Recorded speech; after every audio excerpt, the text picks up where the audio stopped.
Kamu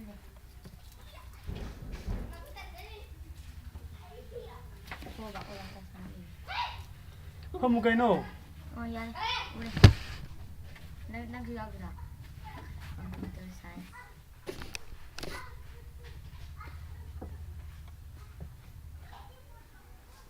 Siya pa magwali sa ako yate ko.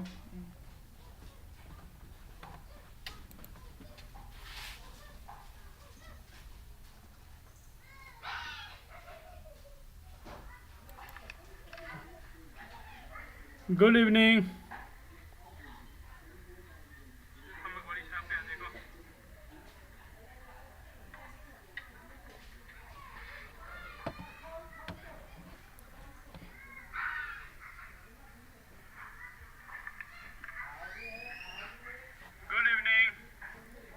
Jessica, good evening.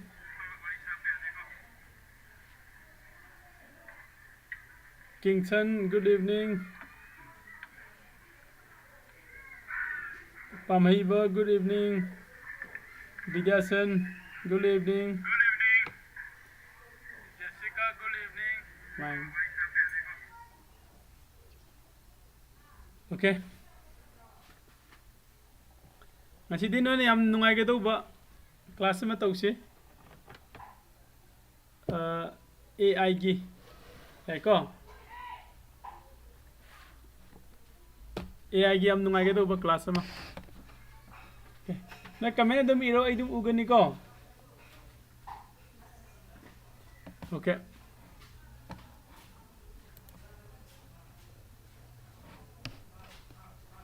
yeng se AI de khoi na picture semning ba aina sida laiba ojik semiba picture sa second kya musangam do mali nda minute kya musangam do mali ko bu ko yai ko second kya sang bano minute kya sang bano dum haira ko yai ado sigi image ma sem matam da ingom da second minute sang de aha kaktani yai ko ngakhtang da dum sem dum lo sele ko ado sem ma jing se sem ba gi amna laiba mo nga sidi ta ke noi da ko so suppose aina mi amagi birthday gi kano semning e ba ko say suppose ingom da image thi rakhi ge picture ha ai image ngang thi ge ke mi mapan nga sidi mi am join taw rei ko class jam queen taw si se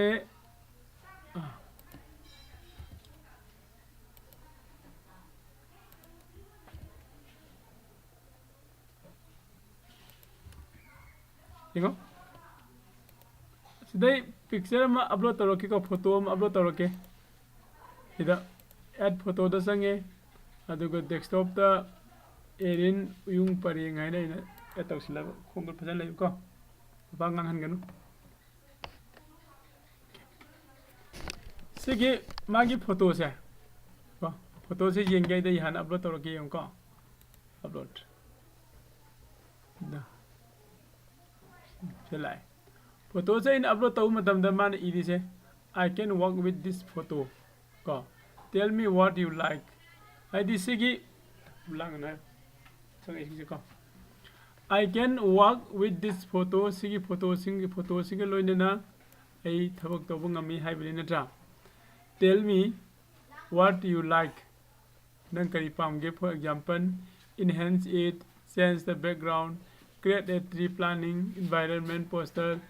add text or make a Facebook YouTube post design ko nang na apam mong do si photo sila semba yagani haine man hai si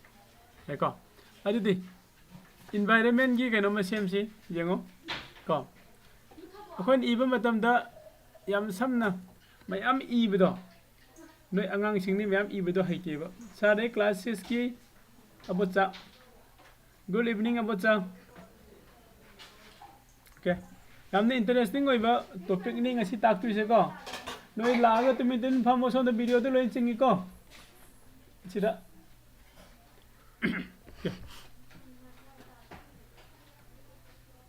oh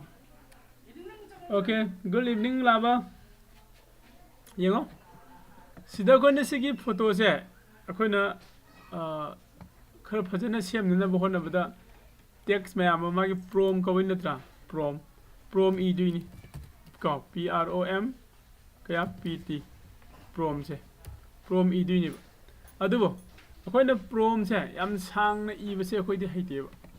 dai ko prom sida haise create ko kai kai man isyo a photorealistic cinematic image of jungle planting small swaine mayam ji you hai ado khoi di sida haite dai ko ado sigi man e ri pi re ba prom se siso koi use tau si sisu sizinna kan da ngasagi photo do sema gi jing si kari sema ku jing si ko sida koi photo add tawrani first ko add from library dagi photo add tawrani okay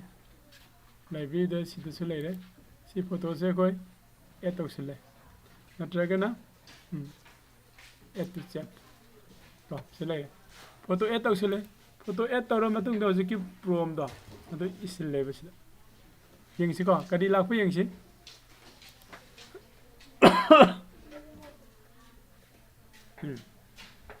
ngakdang ngai si image create tawri yai ko si khanga matung da ai yam live image se kamai yam line na khoi sem ga dagi ai se khoi ta ke ko noi choi da pham da lang de bi tumin pham ko mi mayam disturb taw gani adu go online ne khoi taw se ko good evening kadi mamin kong to kare ba mai ba good evening about chai boy mani mai se ko adu jengo adu image generate taw ba loisile jeng si ko yengo hanagi image to na sinatra sini natra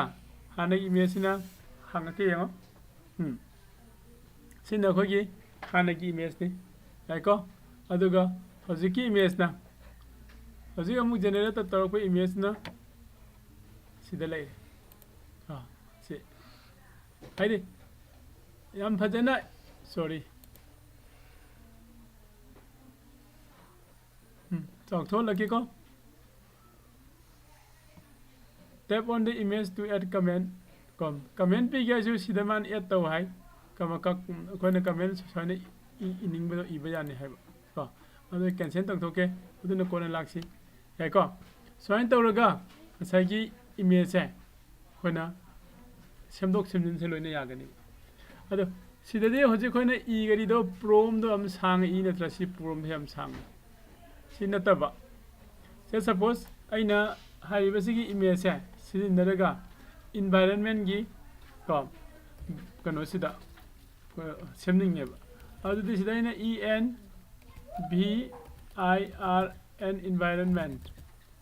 environment hana ire ko slash iraga environment iraga pisileba ko kari lakho jengsi slash ire aduga environment na pisilla jengsi kari lakho noin to good evening athoiba no your friend atai sing su yauro hayo yamni interesting oiba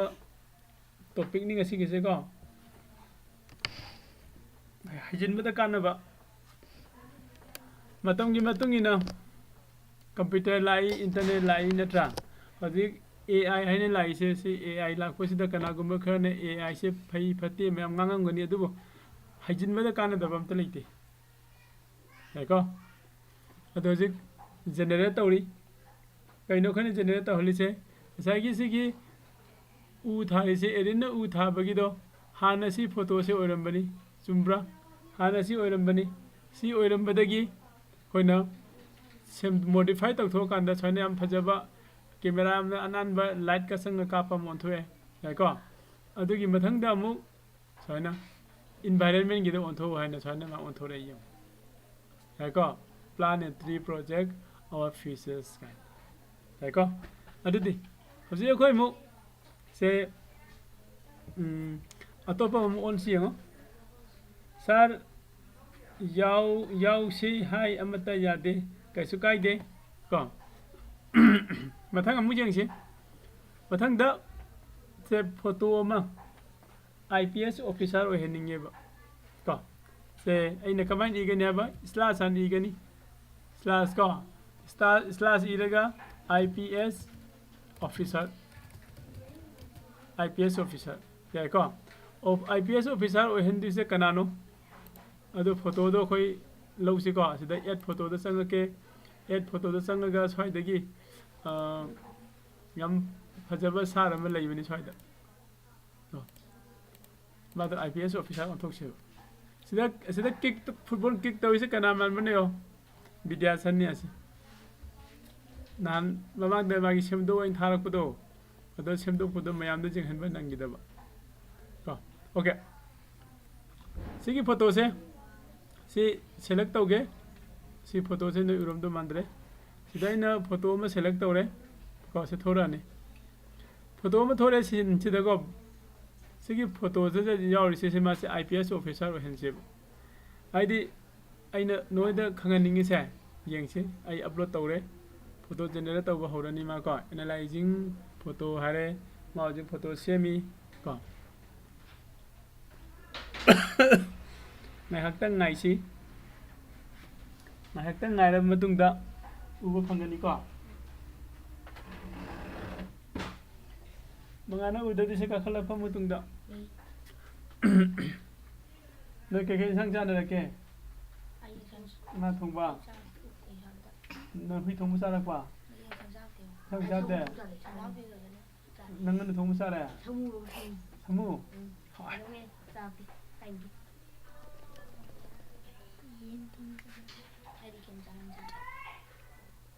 ꯆꯪꯉꯣ ꯃꯥꯏ ꯃꯤꯠ ꯇꯥꯊꯣꯛꯎꯔꯣ ꯈꯣꯡꯒ ꯍꯥꯝꯗꯣꯛꯑ ꯆꯠꯂꯣ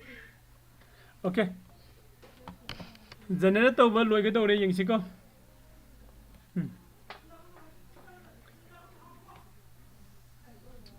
ꯑꯗꯣ ꯀꯅꯥꯒꯨꯝꯕ ꯁꯤꯗ ꯁꯥꯔ ꯑꯩꯒꯤ ꯁꯦꯝꯗ ꯁꯦꯝꯕꯤꯌꯨꯒ ꯍꯥꯏꯕ photo ꯄꯤꯔꯁꯨ ꯁꯦꯝꯕ ꯌꯥꯅꯤ ꯑꯗꯣ ꯀꯩꯅꯣꯒꯤ ꯑꯩꯈꯣꯏꯒꯤ ꯀꯔꯤꯕ ꯃꯃꯥꯡꯗ ꯄꯤꯔꯛꯈꯤꯕꯅꯦ ꯑꯩ ꯃꯊꯪꯗ ꯍꯥꯡꯉꯛꯀꯦꯀꯣ ꯁꯦ IPS ꯑꯣꯐꯤꯁꯥꯔ ꯑꯣꯏꯍꯜꯂꯣ ꯑꯗꯨ ꯃꯥꯅ IPS ꯑꯣꯐꯤꯁꯥꯔ ꯑꯣꯏꯍꯜꯂ ꯊꯣꯛꯍꯜꯂꯦ ꯑꯩ ꯌꯦꯡꯉꯨ ꯎꯕ꯭ꯔꯥ ꯀꯣ ꯉꯁꯥꯏ ꯑꯩꯒꯤ ꯐꯣꯇꯣꯗꯣ ꯑꯩꯅ ꯑꯞꯂꯣꯗ ꯇꯧꯔꯨꯕꯗꯣ ꯀꯣ IPS ꯑꯣꯐꯤꯁꯥꯔ ꯍꯥꯏ ꯊꯣꯛꯂꯛꯏꯁꯤ ꯎꯕ꯭ꯔꯥ ꯑꯗꯣ ꯍꯧꯖꯤꯛ ꯀꯩꯅꯣꯒꯤ ꯑꯩꯈꯣꯏꯒꯤ ꯃꯤꯁꯇꯔ ꯕꯤꯗ꯭ꯌꯥꯁꯟꯒꯤ ꯐꯣꯇꯣ ꯑꯃ ꯂꯩ ꯃꯃꯥꯡꯗꯀꯣ ꯑꯗꯨꯒꯤ ꯐꯣꯇꯣꯗꯣ ꯑꯩ ꯑꯞꯂꯣꯗ ꯇꯧꯔꯛꯀꯦ ꯃꯌꯥꯝ ꯌꯦꯡꯉꯨꯀꯣ ꯃꯥꯅ ꯁꯤꯗ ꯁꯦꯝꯗꯣꯛ ꯑꯣꯏꯅ ꯊꯥꯔꯛꯈꯤꯕꯅꯤ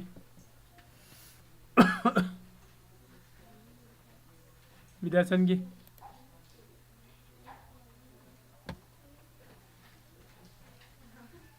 ꯑꯞꯂꯣꯗ ꯌꯦꯡꯉꯣ ꯁꯤ ꯐꯣꯇꯣꯁꯦ ꯕꯤꯗ꯭ꯌꯥꯁꯟꯒꯤ ꯁꯤꯒꯤ ꯐꯣꯇꯣꯁꯦ ꯁꯤꯖꯤꯟꯅꯔꯒ ꯃꯥꯁꯦ ꯀꯔꯤ ꯑꯣꯏꯍꯟꯁꯤꯒꯦ ꯃꯥꯁꯦ ꯑꯩꯅ ꯈꯟꯕꯗ ꯑꯍꯥꯟꯕꯗ ꯑꯩꯈꯣꯏ ꯐꯨꯠꯕꯣꯜ ꯄ꯭ꯂꯦꯌꯔ ꯑꯣꯏꯍꯟꯁꯤ ꯌꯥꯏꯀꯣ ꯐꯨꯠꯕꯣꯜ ꯄ꯭ꯂꯦꯌꯔ ꯕꯦꯛ ꯅꯝꯕꯔ ꯀꯩꯀꯥꯗꯤ ꯅꯠꯇꯕꯗ ꯐꯨꯠꯕꯣꯜ ꯄ꯭ꯂꯦꯌꯔ ꯑꯣꯏꯍꯟꯁꯤ ꯑꯗꯨꯒ ꯌꯦꯡꯉꯣ ꯀꯣ ꯑꯗꯣ ꯃꯥꯁꯦ ꯀꯔꯤ ꯌꯥꯕꯅ ꯌꯦꯡꯁꯤꯀꯣ ꯑꯗꯣ ꯈꯨꯗꯤꯡꯃꯛꯇꯣ ꯑꯩꯈꯣꯏꯅ ꯏꯕ ꯃꯇꯝꯗꯅ ꯏꯔꯥꯏ ꯂꯥꯏꯅ ꯏꯁꯂꯥꯁ ꯅꯝꯕ ꯍꯥꯟꯅ ꯍꯥꯏꯗꯤ ꯆꯩꯈꯩ ꯑꯄꯩꯕꯗꯣ ꯈꯪꯉꯤꯀꯣ ꯁꯤꯗ ꯏꯔꯤꯁꯦ ꯈꯪꯉꯤꯀꯣ ꯏꯁꯂꯥꯁ ꯆꯩꯈꯩ ꯑꯄꯩꯕꯗꯣ ꯑꯗꯨ ꯏꯔꯒꯅꯦ sida nangna pamba kano da iyo sana football ko player okay PLAYER football player ko football player like ko yang si football player olak pa na yam live po ni ko ChatGPT siznaraga khudimmak ko you can convert the photo into as you like nangna apamba mongda kay pamba ko adum yare sagi na student ohengera oja ohengera mi do ko adaidi se happy birthday gi semning achu yengsi ko sagi photo ama lokhalaga kando birthday gi mu semsi adaidi billionaire ohenba yagani aide apam khuding mag yaduini yengsi loisille semba khathuna loisilo ne yes Vidyasan da yang back number 10 da hojik thore isi ubre yung yang Vidyasan da sida lai re Vidyasan ka ado sigi sak sida khitang khai slightly change tore mana ba Vidyasan yai ko sumana ma je World Cup ki football stadium de ma sangare. Okay. Good evening. Kanano naise Jefferson or this is naise Jefferson or moi. Kano rangani. Okay. Mona Lisa. Mona Lisa, good evening. Nahak waba pothaba matamda ChatGPT pairaga soina photo generate tawraga mind fresh oihimba yai yaiko sina ngasi sembani IPS officer ni sina environment gi sembani ko ado hojik sigi photo se magi masak ke sizinaraga happy birthday gi sem se okay happy birthday sem se ko hanai photo to thangalake add photo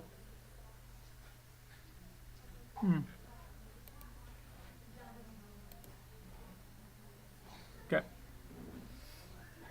Wait. I'm going to upload them. Okay. Yango. Yare ko upload tawre ko. Sigi upload tawriba photo se sidai hujik slash namaga. Happy birthday hai seba. Happy birthday ka happy birthday ka happy birthday ki magi kano se same asi picture ka happy birthday ki banner hai si happy birthday banner sumaina ten adam iba ka yengsi yabra yadabra yengsi I hope it will be work tawgane khale tawba tawdebadu yengsi iko kamay tawge class bo sin nungay bro nungay tro ngahak de noi phone ngak para game sana to sakto sumba photo send to nungay tro kagi mama papa gi ga abo sana send photo yam phajaba lai abo sana ne noi gi mama papa gi send photo noi family gi send photo to share am to tawro duna abo cha ta bro am phajaga sa man send mi nai bin ado hojik ko photo semi kari photo no semi se khoina takhela bam laba yes sir good evening laba yo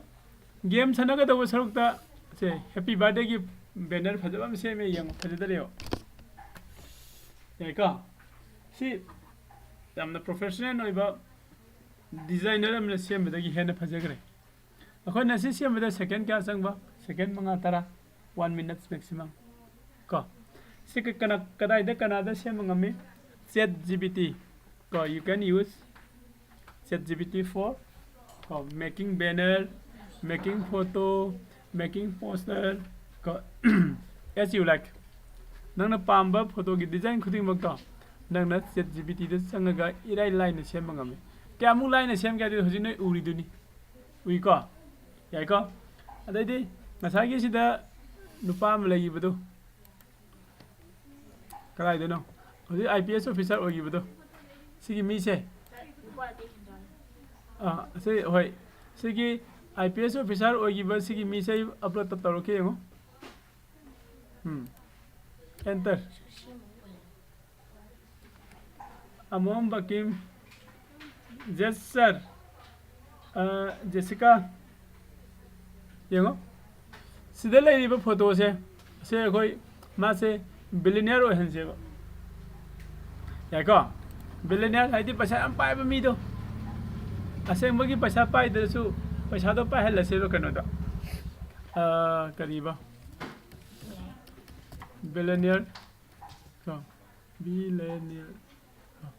aseng bagi paisa do natang fambi aseng bagi kano se taruga su sida ma se billionaire ka ye china billionaire ne e rega ka aina sida enter tawreba ko ida sigi photo se kano onthorok tuini yani ka yengo sumaina noina ahang matam da ne kitang ahang matam da adum kano se mobile game sanaba imota faja ba photo nangi oirasu adadi mamagi oirasu yaiko koi sem badum yai ꯑꯗꯣ ꯍꯧꯖꯤꯛꯁꯤꯗ ꯀꯔꯤ ꯂꯥꯛꯀꯦ ꯌꯦꯡꯉꯣ ꯍꯥꯏꯗꯤ ꯃꯣꯏꯅ ꯄ꯭ꯔꯣꯝ ꯏꯕ ꯍꯥꯏꯔꯀꯥꯟꯗ ꯄ꯭ꯔꯣꯝ ꯏꯕ ꯍꯩꯇꯦ ꯍꯥꯏꯅ ꯍꯥꯏꯕꯗꯣ ꯅꯠꯇ꯭ꯔꯣ ꯅꯣꯏꯅ ꯍꯥꯏꯗ꯭ꯔꯣ ꯁꯥ ꯄ꯭ꯔꯣꯝ ꯏꯕꯗꯣ ꯀꯃꯥꯏꯅꯅꯣ ꯈꯪꯗꯦ ꯄ꯭ꯔꯣꯝ ꯍꯥꯏꯁꯦ ꯀꯔꯤꯅꯣ ꯍꯥꯏꯅ ꯄ꯭ꯔꯣꯝ ꯈꯪꯉꯕ꯭ꯔꯣ ꯉꯁꯤꯗꯤ ꯏꯔꯥꯏ ꯂꯥꯏꯀꯣ ꯁ꯭ꯂꯥꯁ ꯑꯃ ꯏꯔꯣ ꯅꯪꯅ ꯑꯣꯏꯍꯟꯅꯤꯡꯕꯗꯣ ꯑꯗꯨꯒ ꯑꯣꯏꯍꯟꯕ ꯌꯥꯔꯅꯤ ꯌꯥꯏꯀꯣ ꯌꯦꯁ ꯁꯨꯃꯥꯏꯅ ꯏꯌꯣ ꯎꯔꯕ꯭ꯔꯥ ꯁꯨꯃꯥꯏꯅ ꯅꯣꯏꯅ ꯐꯖꯕ ꯀꯩꯅꯣ ꯃꯑꯣꯡꯗꯀꯣ ꯁꯤ ꯁꯦꯝꯗꯣꯛꯄꯁꯤ ꯌꯥꯒꯅꯤ ꯀꯣ ꯑꯗꯣ ꯑꯩ ꯃꯤꯅꯤꯠ 2-3 ꯈꯛꯇꯪ ꯅꯣꯏꯗꯩ ꯃꯇꯝ ꯂꯧꯒꯦꯀꯣ ꯑꯝꯇ ꯊꯣꯛꯀꯦ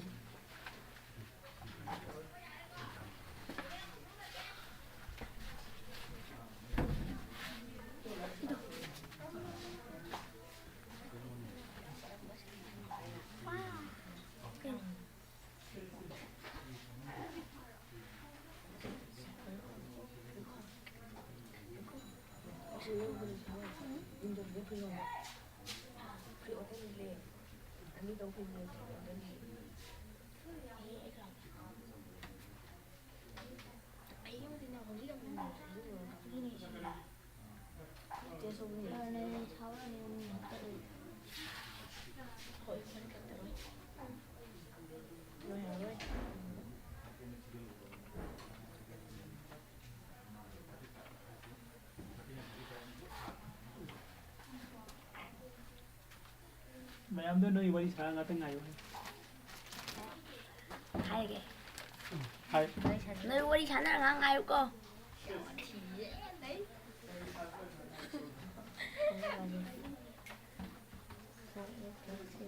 Kami yung tag-game mo rito na ka naman. Sir, ay classes kayo. Kaya abo siya. Kita dito. Paano na kami? Sir, ay classes kayo. Ay, wala di ba? Classes kayo. Jessica ko dito. Jessica ko. Jessica ko. Ini tayo sa akin. Ini. Jessica ko. Ano? Jessica ko.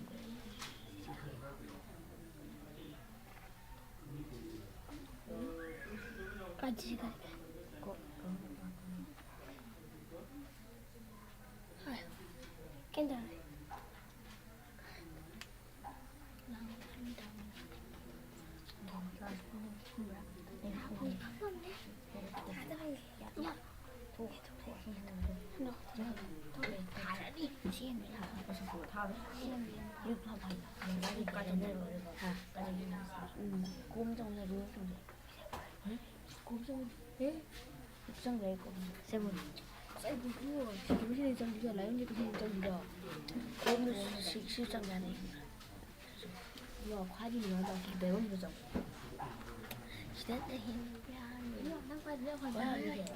Ada usia mana? Ya, usia mana? Berlari usia mana? Kami aja yang pindah lagi dari kejauh ke sana. Kamu makin simpel sekali ya kan? Jika yang mau ada pin, nonton aku nggak makin mana? Nanya. Ini gue, sini apa? Harus ada wali sama wali, aku wali kona. Go.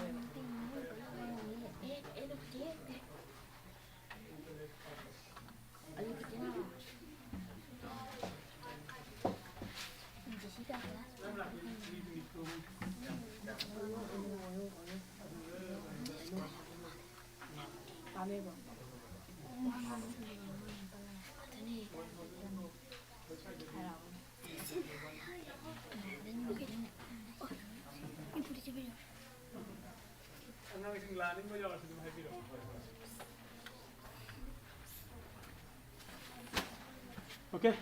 let me go inside. There go. Billionaire mindset anh thua rồi. Nên này đấy xin mi sẽ cái nào nó không đi. Ha. Okay. Siya mo hello ayo hello jeng situ di ko. Okay. Chief Minister. CSIEF Chief Minister of Manipur. Chief Minister of Manipur. Manipur ki Chief Minister mo hello ayo hello jeng siya ma'am. Mangan thoi ba yauri mangan thoi ba yauri. ꯀꯔꯤ ꯍꯥꯏꯕꯁꯤ ꯑꯉꯥꯡꯁꯦ ꯃꯃꯤꯡꯗ ꯀꯥꯎꯈ꯭ꯔꯦ ꯄꯥꯝꯍꯩꯕꯅ ꯂꯥꯏꯔꯤꯛ ꯄꯥꯕ ꯂꯥꯛꯇꯦ ꯀꯩꯗꯧꯔꯕ chief minister ꯑꯣꯏꯍꯜꯂꯁꯤꯗꯤꯀꯣ ꯌꯦꯡꯁꯦ command ꯄꯤꯔꯛꯑꯣ ꯉꯁꯤꯒꯤ ꯀꯩꯅꯣꯁꯦ ꯅꯨꯡꯉꯥꯏꯕ꯭ꯔꯥ ꯅꯨꯡꯉꯥꯏꯇꯕ꯭ꯔꯥ ꯀꯣ ꯌꯥꯝꯅ ꯂꯥꯏꯕꯅꯤꯀꯣ ꯁꯤꯗꯒꯤ ꯍꯦꯟꯅ ꯂꯥꯏꯕꯗꯤ ꯂꯩꯔꯔꯣꯏ ꯅꯣꯏ ꯁꯤꯗ ꯑꯩꯈꯣꯏꯗꯤ ꯄ꯭ꯔꯣꯝ ꯏꯕ ꯍꯩꯇꯦ ꯑꯗꯨ ꯇꯧꯕ ꯍꯩꯇꯦ ꯍꯥꯏꯕ ꯋꯥꯅꯦ ꯀꯩꯗꯧꯔꯕ ꯄ꯭ꯔꯣꯝ ꯏꯕ ꯍꯩꯇꯦ ꯍꯥꯏꯕ ꯌꯥꯗꯔꯦꯀꯣ ꯁꯤꯗꯤ ꯏꯔꯥꯏ ꯂꯥꯏꯗ꯭ꯔꯣ ꯅꯣꯏꯅ ꯑꯣꯏꯍꯟꯅꯤꯡꯕꯗꯣ ꯍꯧꯖꯤꯛ ꯐꯝꯕ ꯌꯥꯏ ꯁꯣꯝꯗ ꯂꯥꯛꯑꯣ ꯌꯦꯡꯁꯤ ꯆꯤꯐ ꯃꯤꯅꯤꯁꯇꯔ ꯑꯃ ꯑꯣꯏꯍꯟꯁꯤ ꯁꯥꯔꯅꯤ ꯀꯩꯅꯣ ꯂꯥꯕ ꯀꯩ ꯍꯥꯏꯅꯣ ꯑꯣꯀꯦ ꯅꯨꯡꯉꯥꯏ ꯚꯦꯔꯤ ꯒꯨꯗ ꯁꯥꯔꯅ ꯍꯥꯏꯁꯦ ꯁꯥꯔꯒꯤ ꯑꯣꯟꯂꯥꯏꯟ ꯀ꯭ꯂꯥꯁꯁꯦ ꯌꯥꯝ ꯅꯨꯡꯉꯥꯏ ꯒ꯭ꯔꯦꯠ ꯑꯣꯀꯦ ꯁꯥꯔ ꯌꯥꯝ ꯅꯨꯡꯉꯥꯏ ꯕꯤꯗ꯭ꯌꯥꯁꯟ ꯚꯦꯔꯤ ꯒꯨꯗ ꯀꯣ ꯅꯣꯏ ꯃꯌꯥꯝꯅ ꯅꯨꯡꯉꯥꯏꯔꯤ ꯃꯈꯩꯒꯤ ꯑꯩꯗꯤ ꯑꯗꯨꯝ ꯇꯧꯗꯣꯏꯅꯦ ꯅꯨꯡꯇꯤꯒꯤ ꯅꯨꯡꯉꯥꯏꯇ꯭ꯔꯀꯥꯟ ꯇꯣꯛꯇꯨꯕ इंग्लिश की क्लास सर वेरी वेरी नुंगाई थैंक यू लाबा लोइसिलक तो येंगो one last trick chief minister अनौबा मणिपुर की तो थोड़ खरे यो कमाई तौबा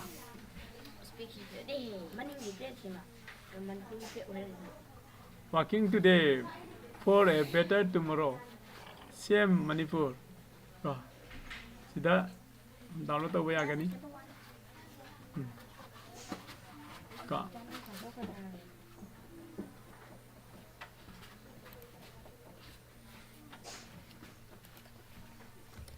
ये हांगबा यारोय सिदगी आई चावना हांगके को हजiki CM द कदाय सेव तवरे से लेरे मणिपुर की CM अनौबनी ngarang nahan select taugiba उरब्रेंगो उइको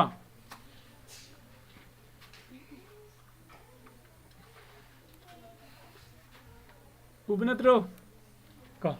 सुमाइना सिबो लुब्रो लाइब्रो इराई लाइ इदे ने live लेतरे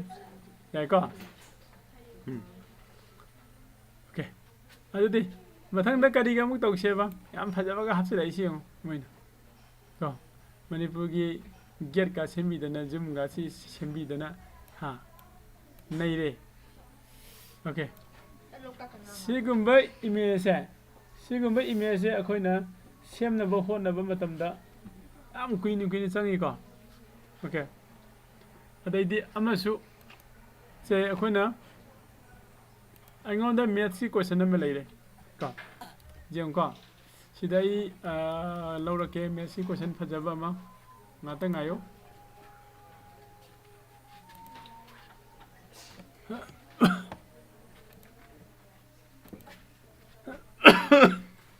lei ado sar ai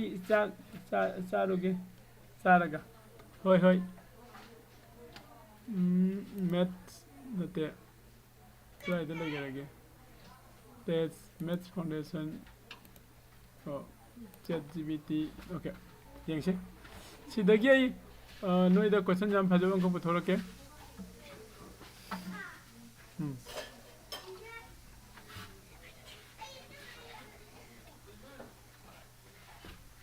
Matang आयो को थिंग फान थेलगनो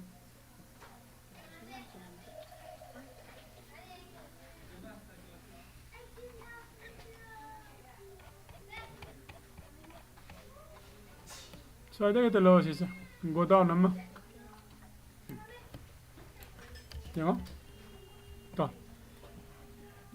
Sidaina class 10 question number happy. Happy question is CCG. I the email sending question is I say go down number lay help go down say a go down is form of a cuboid of dimension ka Sida labani ka high diversity go down say see magi length ko aduga breadth sini gana pire sumaina pire matung sida go down sigi magi rup to adu sisem matam da lupa suksangi ga hai ko adu di sisaina picture do onthok ninge ko picture to onthong base aina swana ire sida make an attractive 3D image for YouTube post like YouTube post swana ire si ire ga sida upload tawre bin ko upload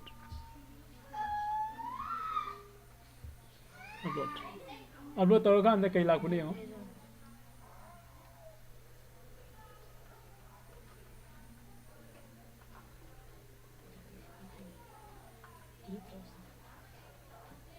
ngakdang image generation fail hare try again kari tawbai no khangde ko image generation fail try again hare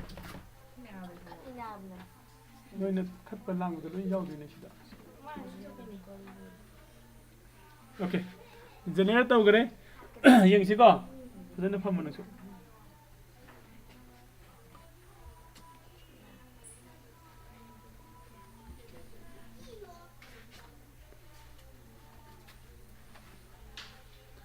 adudi noi hayeng dagi di ngasi dagi noi na generate tawning be image sing do ilai lai na yaroi dro poster gumba semba adai di kariba kogi te banner dukan gi banner ga semba ka kitang madu error lai lai na hare sida error lai ga so ai amada sanga semsi si ka okay da aina image generate to bokhopa mayam ni se jawisi ubro okay seme tu man hojik yade hare mado sisini man semi do eko smaina adi khogi maths ki question da hangba khoina question je kari haino gyan ta dabdo sida mane image hoina semduro de khoje khangdini ba leko si yengo yaw ke kam bhajane semma kyan okay sumaina koina semen basu yai lairek ki da ko nangi question do khangdraga di ko sigata nate atopa se koina story me ire hariba story do picture do onthon basu yai ko story me hensi kari story hense ba picture onthok pa gi ngakani ngasi class se ko se story ma haro e nga phaba kariyaba fisherman ka right the story dum has is a story of a fisherman ka nga phaba nupa amagi story of a fisherman hense mongomda kariyani irakpa yango ChatGPT का friend होइबा तमो ChatGPT का friend होइदी am नुंगाइ Ghani को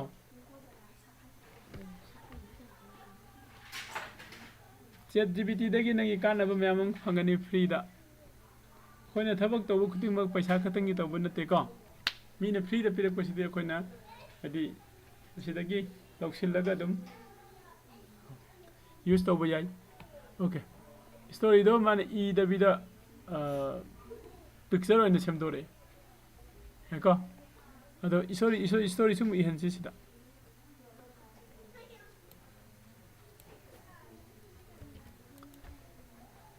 write a story of harega di thorok do bani eko kari thorok payo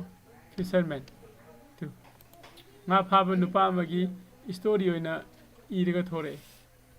picture ga loina na eko Smile same yai. I'm no idea city. I put half the same yai. I think I can get something by row.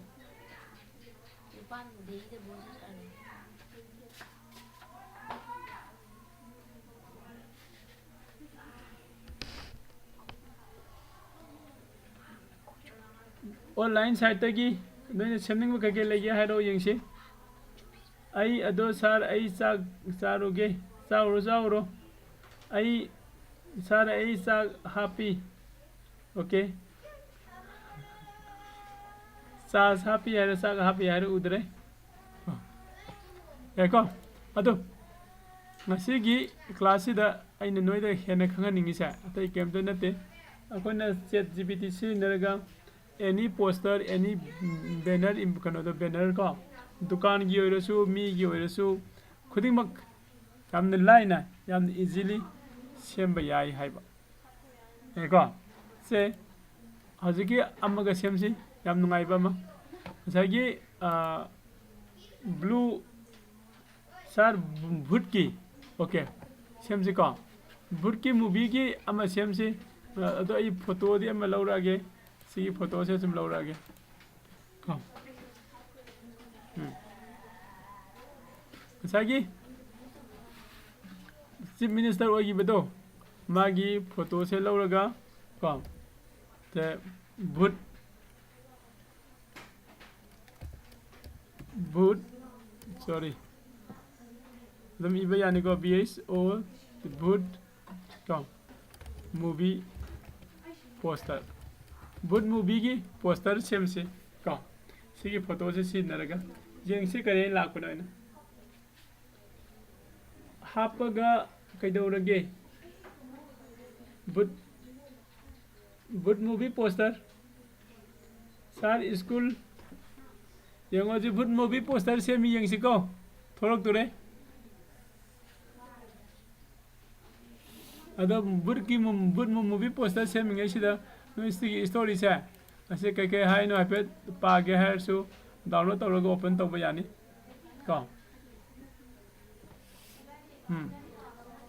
सब S को Fisher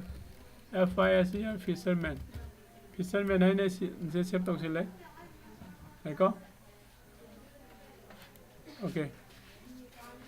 अदुगा ये लाके fisherman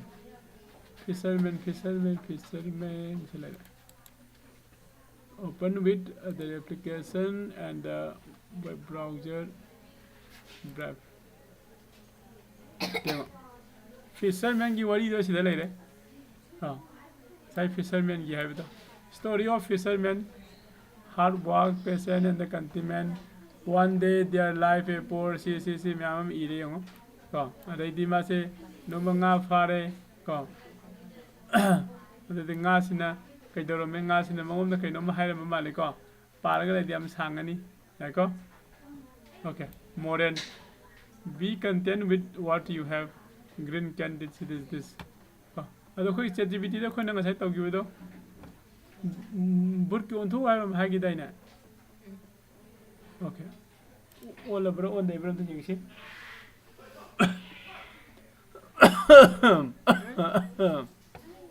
ado bur ki movie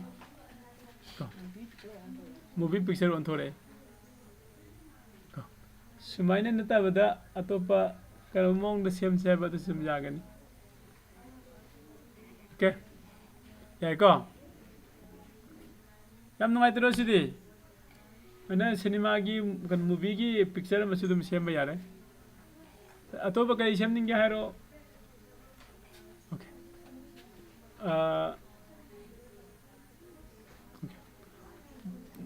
politician Amo हेंसिरा सिगी मिसे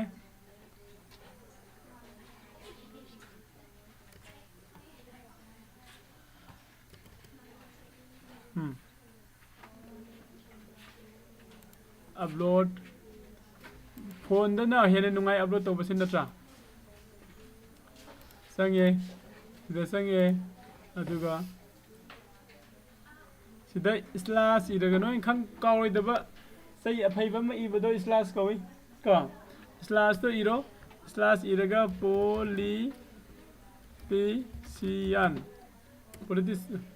politician है इरे पोली की spelling से LI और LY रंदो माले politician चुम्ब्रा politics है ने बको POLI politics का ये ngasi कोई ना कनो दो यामन सांग इबगी मुहूर्ता याको यामन सांग इबगी मुहूर्ता तेना प्रोम दो कमान याम तेन इगदगे हाबिदो नि ngasi कोइन तमिसे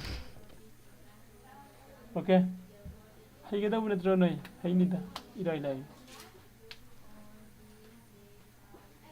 इराइ लाइ बा कनो नि सिसे सेमगा ममागी पापागी फोटो दो फजा फजाबा फोटो मैम सेम्बियो विद्यासन कहीं विद्यासन ऐसे सर नहीं रहे नंगे फुटबॉल प्लेयर दी कमाई तो गए ओके लोरे जेंगसी कहीं जो कोई सेम की बताओ पॉलिटिशियन हो हन बा यो ड्रेस का तो मान सच चेंज तो सोची ऊपर हो को चावना हंग दो लगे politics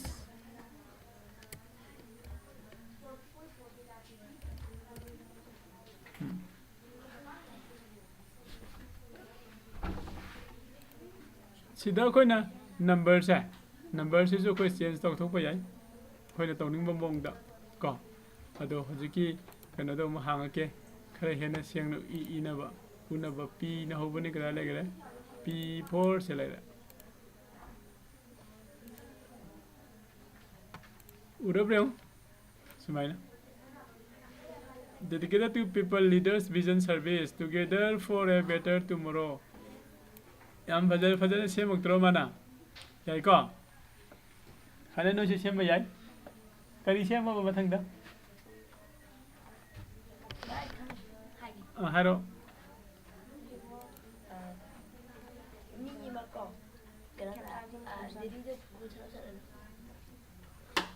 अदुदी वीडियो दे सेम दु बने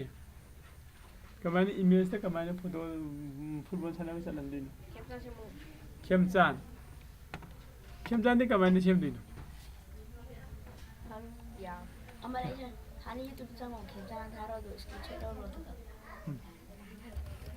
मैक मणिपुर मधु मागी सेम खेमचान की फोटो दो लौरगदी अदुगा सेम लाइगनी को आदि सिदा हजिक लाइरिसे मी लेतब मी दो सेम हाब नतेबा ngसाइदैना ताइसे करिनो बे दुकान की बैनर सेमबा मी की फोटो सेमबा सिनेमा की पिक्चर के दो सेम हाइबनेबा खेमचान सेम होइदे करी सेम दिनो बिदीदा फुटबॉल सनबा चलहलो हाइदे अदु सिनेमा नत्रो कोक तो खग सिनो अदुना हें वीडियो क्लास तबदो जायको सिदैना देसन सेम होइने इरे ChatGPT ngoi माने देसन मी एम पी लेकनि Malay karape ko. Sabi ko kemjan to ko. यारे को अदुगा मथंग पुंगसु तासिले को मथंग द लास्ट फोटो अमनी सेमबगा खोइ लोसिनबा तौरसि को लाइरिक्सु पाननबा ओके से प्रोफेसर नाम फजा ओहेंसी प्रोफेसर ओहेंसी professor of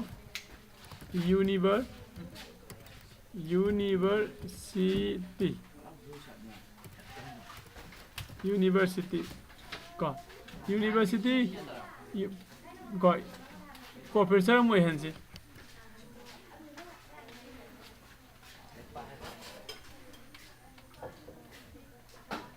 please upload recent photo upload तौरो फोटो से सिदा कना फोटो जाव यंगसी मी खरा चावबगी कनानो सिदी आई फोटो आता लेम दो मालिदा माता गायो को तो फोटो कना जाव यंगे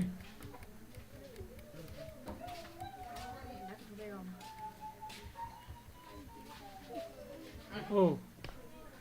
मैं खरे याम नुंगाय रे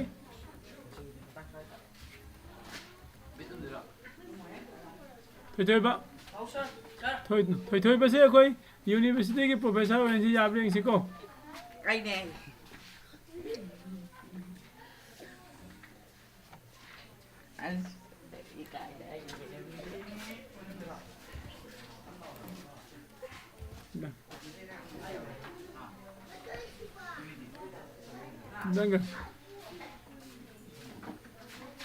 सर डीसी की सेम से डीसी से डीसी को अना बाहर भाई अना पामे डीसी तो हेंगे से मी डीसी हेलो भाई ताद्रो ꯑꯗꯨꯗꯤ ꯗꯤꯁꯤꯗꯤ ꯑꯁ ꯗꯤꯁꯤꯗꯤ ꯑꯩꯒꯤ ꯐꯣꯇꯣꯗꯣ ꯑꯣꯏꯍꯟꯁꯤꯀꯣ ꯑꯩꯅ ꯈꯔ ꯆꯥꯟꯅꯅꯦꯕ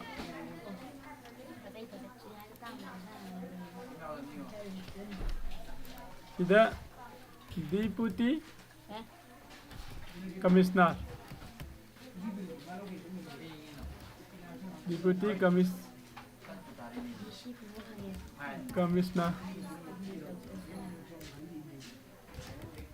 deputy commissioner sana ibra spelling do jengsi adon mathak kise loi deng khai di makha se loi ba yagiroi ko okay yengosina university ki professor ne mr thoi ba kama angang khitang oibagi khitang thajaba wale kai ko ado mathang je deputy commissioner on tho ase dan sima loisilaga khoi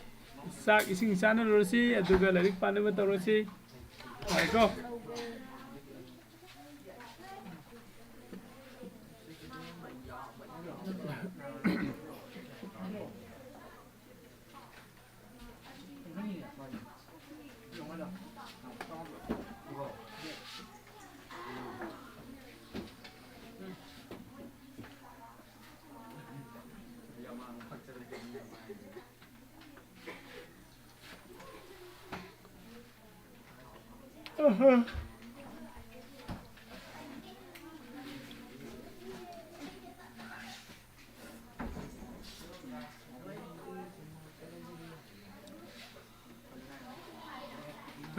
ngata ngaisi pung ta sile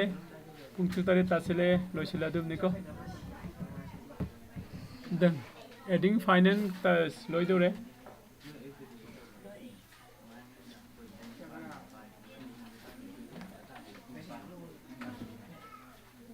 one last to khagre loirani ada je phamjila ngangsila di yaro ye online ne pulap yaw amadum ni loi sori to kan ro loi yaw gre yare ko bye good night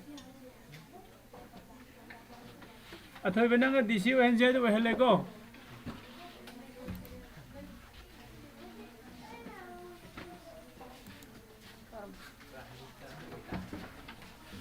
siapa untuk tahu selama ini